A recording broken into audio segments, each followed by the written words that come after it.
Bonjour et merci de m'accueillir. Merci à Laurence Fassier et à Véronique Ardouin d'avoir eu l'idée de vous adresser à moi. J'ai l'impression que, depuis tout à l'heure, la plupart des points que je voulais aborder et des choses que je voulais vous dire ont été lancés, notamment par M. Piazza, autour de ce qu'il a rangé dans la rubrique des besoins. Alors, c'est-à-dire que moi aussi, finalement, je peux rejoindre la question de l'autodétermination, ou d'être acteur de ses projets. Je peux rejoindre la question de l'affiliation sous l'angle de l'écoute. Je peux rejoindre la question de la compétence sous l'angle de la capacité d'agir. Je vous en donnerai un exemple tout à l'heure. À ceci près que je voudrais ajouter une dimension dont il n'a pas été question jusqu'ici et qui, depuis la discipline qui est la mienne, compte, c'est celle du désir.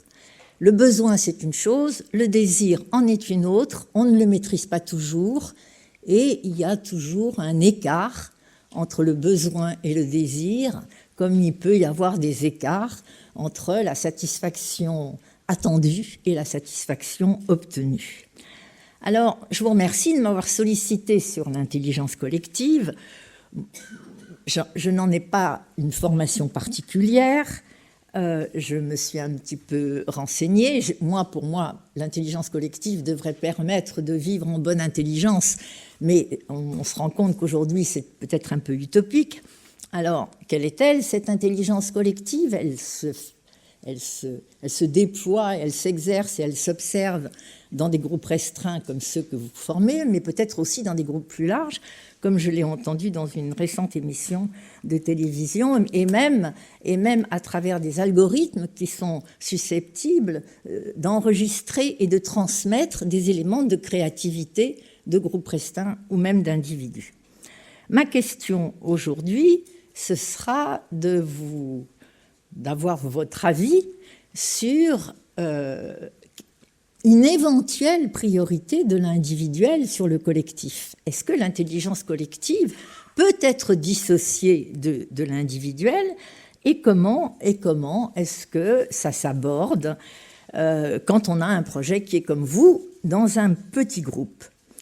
Alors, pour apporter, et je pense que la question de l'individuel va en tout cas soulever un certain nombre de questions relatives à l'éligibilité qui est importante pour vous pour poursuivre avec vos partenaires quant à savoir s'ils sont éligibles à ce processus de droit collaboratif ou si il n'y a qu'à les laisser poursuivre leur accusation. Alors justement, je vais vous parler du thème de l'accusation. Il me semble qu'il est très important, il est intemporel, et est-ce que ça nous avance beaucoup de continuer à accuser, et est-ce que les gens que vous rencontrez sont dans un mouvement répétitif d'accusation et de procédure parfois, et que le fait de vous rencontrer fait qu'ils souhaitent interrompre un processus de répétition dans lequel, peu ou prou, ils sont enfermés.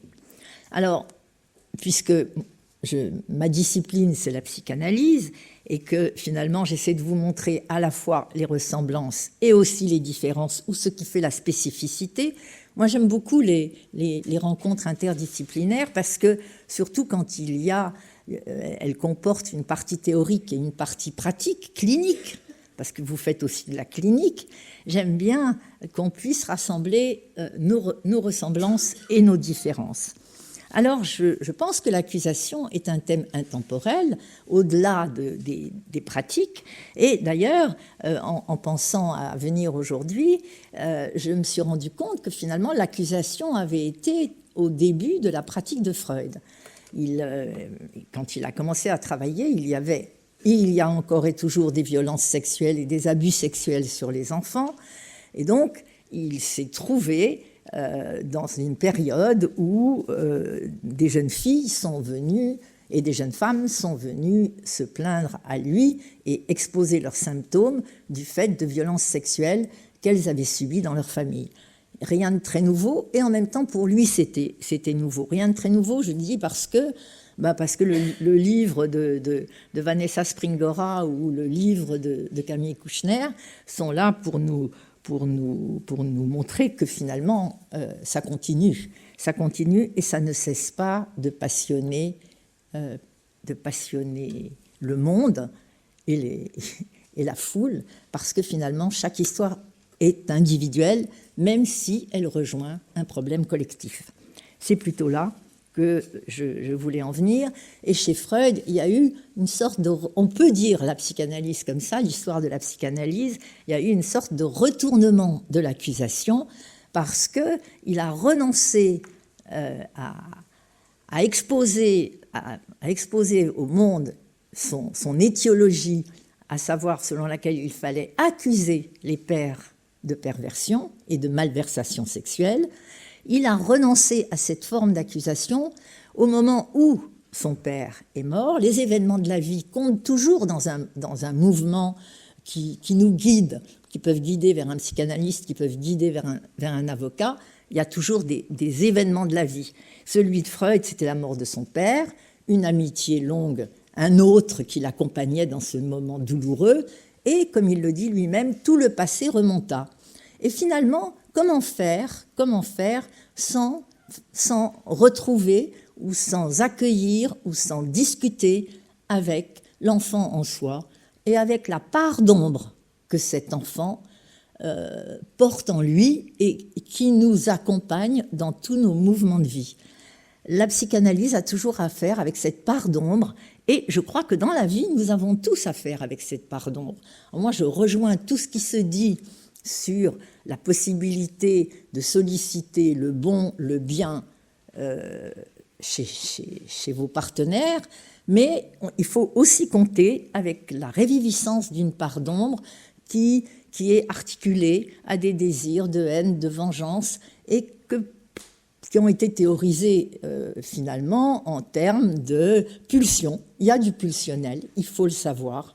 Parfois, du pulsionnel, c'est quelque chose qu'on ne peut pas empêcher, même si la culture tend à le domestiquer. Il y a du refoulement, parce qu'il y a de la censure et qu'on n'a pas toujours envie de laisser passer tout ce qui monte en soi, et donc on le retient. Il y a de l'inconscient, parce que malgré soi, on répète des situations désagréables et on a parfois un malaise à vivre. Et donc, ça aussi, ça échappe. Donc, il faut faire avec ce que vous appeliez tout à l'heure ce qui vient de l'intérieur. Et ce qui vient de l'intérieur, il y en a une part qu'on connaît et il y en a une part qu'on connaît moins bien. Et dans les moments de stress et aussi dans les moments de rencontre, comme on peut, parce que je pense que les clients qui viennent vous voir vont avoir une rencontre avec vous, une rencontre avec vos paroles, une rencontre avec votre consigne, et ils vont sans doute s'attacher à vous, ou alors peut-être pas s'attacher à vous. Et c'est cette notion d'attachement que nous désignons comme nous appelons transfert, parce qu'après tout, nous en servons pour faire reconnaître qu'il y a une réviviscence de choses passées qui ne sont pas toujours agréables, dont il n'est pas toujours agréable de se souvenir, mais le transfert existe avec chaque personne qu'on vient consulter quand, là je rejoins ce qui a été dit, quand on est dans une situation où on a besoin de l'autre. Alors, quelle est la place du désir ? Donc voilà pour l'accusation. Est-ce que l'accusation, elle est individuelle ? Est-ce qu'elle est collective ? Aujourd'hui, on voit comment les médias, les hashtags MeToo, comment on a eu aussi le J'accuse de Zola, qui a été relayé par les journaux. Donc il peut y avoir une accusation individuelle qui prend une tournure collective ou qui est diffusée par le collectif. Alors, bien, comment faire pour sortir d'une sorte d'enfermement, d'une sorte d'emprisonnement, à la fois dans ses propres miasmes et dans les difficultés que créent les situations du quotidien et qu'on ne se sent pas régulièrement seul en mesure de résoudre. Et alors là, pour vous illustrer la chose, j'ai pensé à vous emmener, à vous raconter une petite histoire qui est celle d'un texte que Jacques Lacan a écrit pour une revue d'art après les 4 ans de guerre et 4 ans de silence de sa propre plume. Comme c'est quelqu'un qui a quand même pas mal écrit, non pas des livres, mais il a des écrits, l'interruption des 4 ans de guerre doit avoir eu un sens, y compris parce que la guerre était un moment d'enfermement et parce que de ne pas pouvoir publier peut provoquer un sentiment d'enfermement. Ce texte s'appelle « Le temps logique et l'assertion de certitudes anticipées ». Et le temps logique, et vous allez voir qu'on va s'orienter vers le temps et les étapes du temps. Il a été question d'étapes, y compris dans votre processus. Les étapes du temps sont très importantes pour visualiser, pour que les étapes du fonctionnement psychique sont des étapes temporelles et pour les laisser se déployer. Et j'ai compris que vous laissiez ce temps se déployer. Alors, quelle est l'histoire ? L'histoire nous est présentée comme un sophisme, c'est-à-dire c'est un procédé rhétorique qui porte en lui-même une part d'erreur, un coefficient d'erreur. Il faut faire avec les erreurs. Il me semble, Freud a fait avec les erreurs parce que les lapsus sont des erreurs. Ils sont devenus significatifs, les lapsus. On les travaille comme la part émergée de quelque chose de plus important qui tente de se dire, et c'est là où on trouve la question de l'inconscient qui est si conflictuelle et si débattue. Ce n'est pas mon propos aujourd'hui. Mais mon propos aujourd'hui, c'est effectivement une illustration du fonctionnement psychique dans une situation dite d'enfermement dont on ne connaît pas les causes et qui se raconte comme une petite histoire. Il s'agit d'un directeur de prison qui convoque 3 prisonniers et qui leur dit qu'il a la possibilité d'en libérer un, mais qu'il ne souhaite pas choisir et qu'il va les mettre à l'épreuve pour voir lequel va trouver une solution à la difficulté qui va être la leur, pour trouver le chemin de la liberté, la porte de la liberté, et justement pouvoir justifier leur départ et leur sortie avec des mots qui seront, avec des motivations, avec des motifs, vous avez parlé des motivations tout à l'heure, avec des motifs logiques et pas avec des probabilités, même si l'intuition peut jouer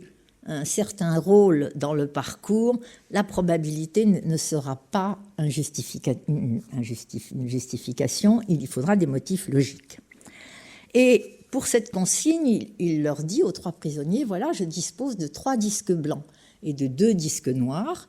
Je vais placer un de ces disques dans le dos de chacun et c'est une épreuve et il vous faudra, et il y a une consigne, vous n'avez pas le droit de vous parler, vous n'avez pas le droit de vous faire des signes, vous n'avez que le droit de vous voir. Donc, il vous appartiendra de découvrir la couleur du disque qui vous sera mise dans le dos. Voilà la consigne, et le lecteur attentif apprend qu'en réalité, le directeur de prison va mettre un disque blanc sur le dos de chacun des 3 prisonniers, donc il n'y aura pas de disque noir posé, mais dans le raisonnement de chacun des prisonniers, évidemment, la question de la couleur du disque qu'il a dans le dos va se poser. C'est-à-dire que ce n'est pas une situation vérifiable, ou c'est une situation tronquée, le risque d'erreur. Moi, je pense aussi, en ayant lu tous vos documents, que la liberté que vous proposez à travers le processus de droit collaboratif est aussi une liberté conditionnelle du fait de cette question d'éligibilité qui va se poser au fil de votre processus. Et que parfois il y a des échecs, ce sont des échecs dont on pourra essayer, qu'on peut toujours essayer d'éclaircir, peut-être pas sur le moment, mais en tout cas dans l'après-coup. Alors, en fait, si on essaye de transposer dans la situation actuelle cette épreuve, cette dite épreuve qui est aussi une expérience, on pourrait dire que dans les situations médicales, dans les situations de ce qu'on appelle les essais cliniques, on propose aux gens une randomisation, c'est-à-dire on propose de les inscrire dans un processus où, au hasard, ils pourront être tirés comme relevant d'un traitement ou relevant d'un placebo, ou alors relevant d'un protocole qui a déjà été accepté de mise sur le marché, ou un protocole qui est actuellement encore en recherche. Donc il y a une sorte de tirage au sort, de randomisation, et c'est celle de la situation. Je vous parle de la médecine parce que moi, qui suis très intéressée dans les relations interdisciplinaires, j'ai fondé une association qui s'appelle Médecine et Psychanalyse. Et je travaille avec les médecins dans leur processus d'accompagnement des malades dans des chronicisations qui, aujourd'hui, avec les progrès de la médecine, sont de plus en plus fréquentes. Alors voilà, donc cette situation qui est initiée par le directeur de prison va créer forcément de la rivalité, de la concurrence, en tout cas dans l'esprit de chacun. Et Lacan, dans cette expérience, voit une façon de dire « je » à partir du regard dos à dos que les trois personnes, les trois prisonniers, vont poser sur eux, vont poser les uns sur les autres.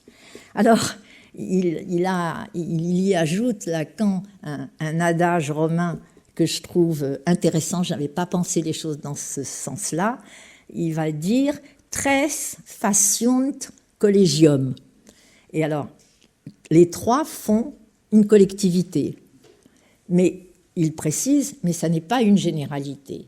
Et ça me paraît très important, y compris dans un processus de droit collaboratif. Oui, vous allez faire un collectif, peut-être pas une généralité, mais c'est intéressant à réfléchir.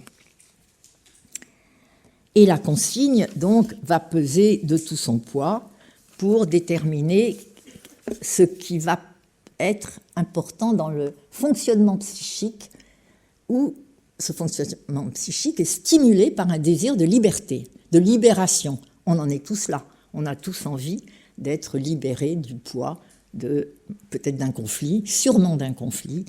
Et peut-être que la résolution de ce conflit ne va pas empêcher les sentiments d'aigreur ou de pouvoir continuer à dire « je lui en veux quand même ». On n'est pas fait d'une seule pièce. Mais on peut accepter un processus de conciliation, bien sûr, surtout quand il est bien négocié. Bref, donc, le jugement final qui va les mettre en mouvement qui va mettre chacun de ces trois prisonniers en mouvement, n'est pas que spatial, il est temporel. Il est temporel parce qu'il y a toujours du rapport à l'autre, il y a toujours du rapport à l'autre semblable ou à l'autre dissemblable. Il y a toujours du rapport à l'autre dans une situation qui implique la résolution d'un conflit, que ce soit un conflit interpersonnel, parce qu'il y a des conflits interpersonnels, ou les conflits qui mènent vers vous. Et que le jeu de chacun a besoin d'un échange et d'une confrontation, voire d'une opposition avec un autre pour s'en distancer. Alors, juste les trois temps, puisque j'ai promis de ne pas trop m'attarder. Donc, dans ce processus où la temporalité est importante, pourquoi est-ce que la temporalité est importante ? parce que tout ne se fait pas d'un seul coup, parce que l'acceptation est difficile, parce que la solution d'un problème qui implique le langage, qui implique le raisonnement, il y a effectivement, comme ça a été dit, du raisonnable, il y a de la raison, mais il y a aussi de l'irrationnel. Et comment fait-on pour parfois faire avec l'irrationnel qui surgit? Et comment on le travaille, cet irrationnel? Donc, il y a toujours un risque d'erreur. Et donc, voilà, Lacan distingue dans ce raisonnement 3 temps à partir de... Je cherche la phrase clé. Donc, la phrase clé qui est je regarde mes 2 voisins, ils ont un disque blanc, donc je n'ai pas, et ils ne bougent pas, donc je ne suis pas un blanc, je suis un noir.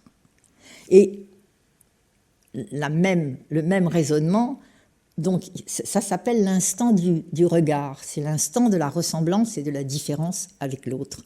Si je suis un blanc, je regarde mes voisins, admettons qu'ils soient noirs, ils ne bougent pas, donc s'ils ne bougent pas, c'est que moi, je suis un noir. Or, je vous ai dit, on sait qu'il n'y a pas de disque noir, mais l'éventualité, la présomption, c'est important chez vous, la présomption du disque qu'on peut avoir ou ne pas avoir compte évidemment dans ce moment qui est l'instant du regard. Le temps second qui est déterminé par Lacan, c'est le temps pour comprendre. Qu'est-ce que c'est que le temps pour comprendre? C'est le temps de la subjectivation. Parce que oui, toutes les situations sont apparemment objectivables. C'est là où la raison intervient. Elles ont un motif, la situation objectivable, c'est que comment je vais m'en sortir pour essayer de trouver la couleur du disque que j'ai dans le dos et pour justifier mon désir de liberté. C'est une situation qui est assez quotidienne.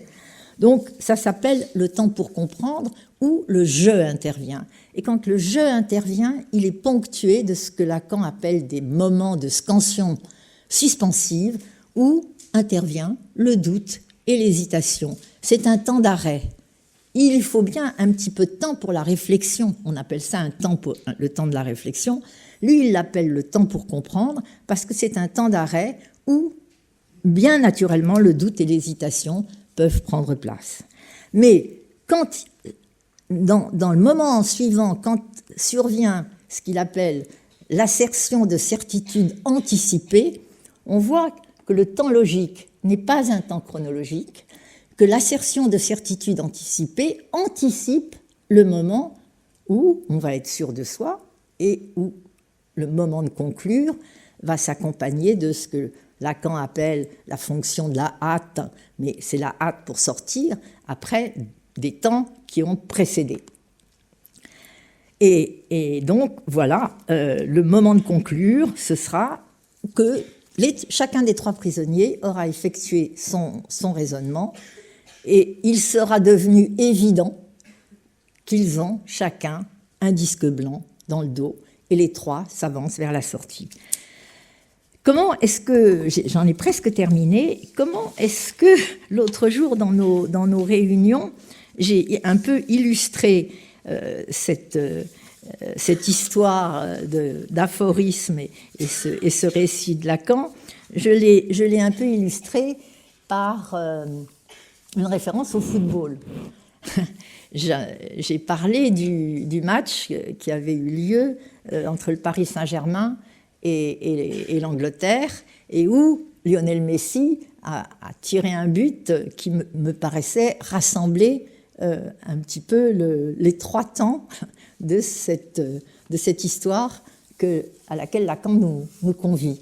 Les 3 temps, pourquoi? Parce que Lionel Messi, il est dans une situation de rivalité, de concurrence, il faut gagner et on peut toujours accuser l'autre d'un mauvais coup enfin bon, il y a un arbitre pour juger et pour attribuer des cartons jaunes.